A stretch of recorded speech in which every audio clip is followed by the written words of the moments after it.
नमस्कार मित्रांनो, मी डॉक्टर मनीषा शेळके, छत्रपती संभाजीनगरवरून. तर नुकतीच दिवाळी होऊन गेली. त्यात धन्वंतरी पूजन, धनत्रयोदशी याचं महात्म्य सर्वांना माहीत आहे. भगवान धन्वंतरी यांची जयंती आपण सर्वांनी साजरी पण केली. तर एक धन्वंतरी स्तवन आपलं, कालांबोधो ज्वलांगम कटितट विलस चारु पीतांबराढ्यम वंदे धन्वंतरीं तं निखलगिदमिव प्रोढदावाग्निलीलम् सत्यं च येन निरातं रोगं विधुतम् अन्वेषितं च सविदम् आरोग्यमस्य गूढ औषध धन्वंतरीं च सततं प्राणामानी नित्यम. तर शरीर हे धर्म आणि संपत्तीच्या संचयाचे साधन आहे. म्हणून शरीर आणि मनाच्या आरोग्याची काळजी घेणं हा मनुष्याचा पहिला धर्म आहे. शरीराद्यम खलु धर्मसाधनम. शरीर, मन, बुद्धी इत्यादीमुळे विविध प्रयत्न करून मनुष्य परम सत्याची प्राप्ती करू शकतो. शरीर हा एकमेव सोबती आहे जिच्यासोबत आपण शेवटच्या श्वासापर्यंत जगतो. त्यामुळे मर्यादित आणि संयमित राहून त्याचे संरक्षण आणि पालनपोषण केले पाहिजे. निरोगी राहा, निसर्गात राहा. मानवी शरीर ही दैवी देणगी आहे. त्यामुळे शारीरिक, मानसिक आणि बौद्धिक आरोग्याचे रक्षण करणे हे मानवाचे प्रधान कर्तव्य असले पाहिजे. निरोगी शरीर आणि शुद्ध मन हे जीवनातील मोठे यश आहे. सगळ्यात मोठे यश आहे.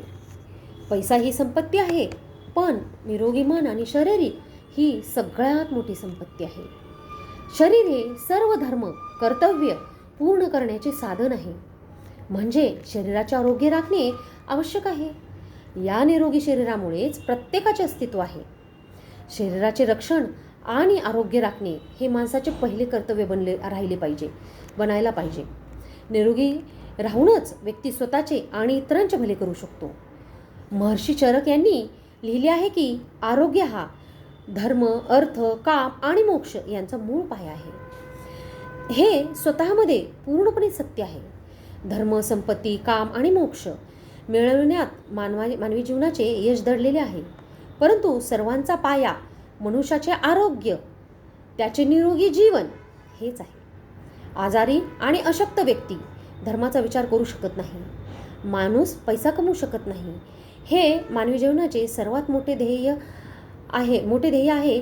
कारण या सर्वांचा मूळ आधार शरीर आहे. म्हणूनच म्हटले आहे, शरीरमाद्यम खलु धर्मसाधनम. हे शरीर एक मंदिर आहे. मद्य, तंबाखू इत्यादी पिऊन किंवा मांसाहार करून याचे तुम्ही अगदी डस्टबिनमध्ये रूपांतर करून आणि पुन्हा या शरीरामध्ये प्रचंड आजार निर्माण करू नका. ऋतुभक्त, मितभुक्त, हितभुक्त व्हा. निरोगी, संतुलित आणि वेळेवर पूर्ण आहार घेऊन शरीर निरोगी बनवा. जगात आरोग्यापेक्षा मोठे काहीच नाही आणि शरीर निरोगी असेल तर सर्व काही चांगले दिसते.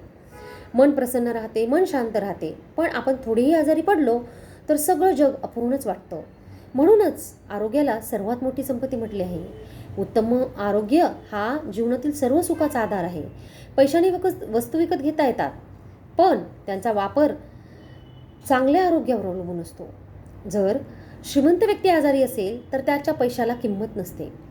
गरीब निरोगी असेल तर काळजी करण्याची गरज नाही, कारण त्याच्याकडे आरोग्य सुविधा आहे, पैसा आहे. त्याच्याकडे जे काय आहे त्याचा तो योग्य वापर करू शकतो. उत्तम आरोग्यामध्ये एक प्रकारचे सौंदर्य असते. ज्याची तब्येत चांगली असते त्याच्या मनात उत्साह, चैतन्य असतो. कोणतीही काळजी न करता तो आपले काम करतो. तो अडचणींना घाबरत नाही. सर्व वेळ उत्साही राहतो. त्याला अशक्तपणा, थकवाही जाणवत नाही. दुसरीकडे बिघडलेली तब्येत असलेली व्यक्ती नेहमी उदास, नाराज, विचलित राहते. त्यामुळे निरोगी जीवनशैली अंगीकारून आपले शरीर आणि मन प्रसन्न ठेवणे हे प्रत्येक व्यक्तीचे कर्तव्य आहे. आपले शरीर नश्वर आहे, पण ते आध्यात्मिक साधनेतून मोक्षाचे दार उघडते. शरीर हे रक्षण करण्यासारखे आहे, परंतु मनुष्य इंद्रिय सुखामध्ये अडकून त्याचा दुरुपयोग करतो. शरीराचा योग्य वापर मनुष्याला ईश्वर प्राप्ती करण्यास सक्षम करतो.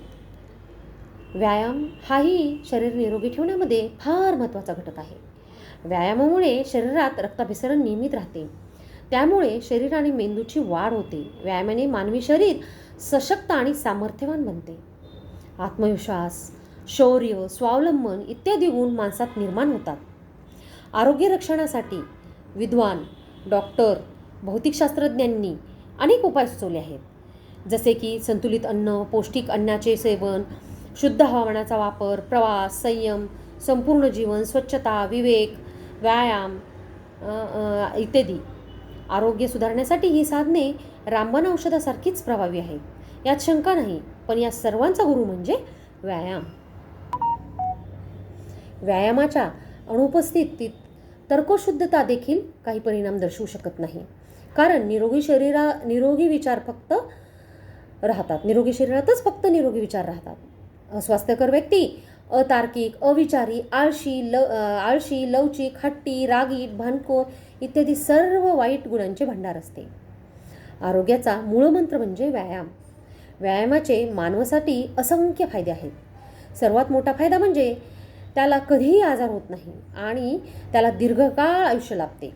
त्यामुळे नियमित व्यायाम करणारी व्यक्ती लवकर म्हातारी होत नाही आणि शेवटपर्यंत शरीरही मजबूत राहते.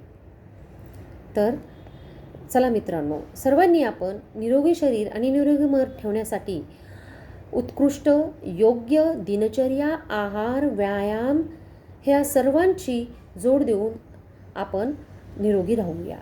धन्यवाद.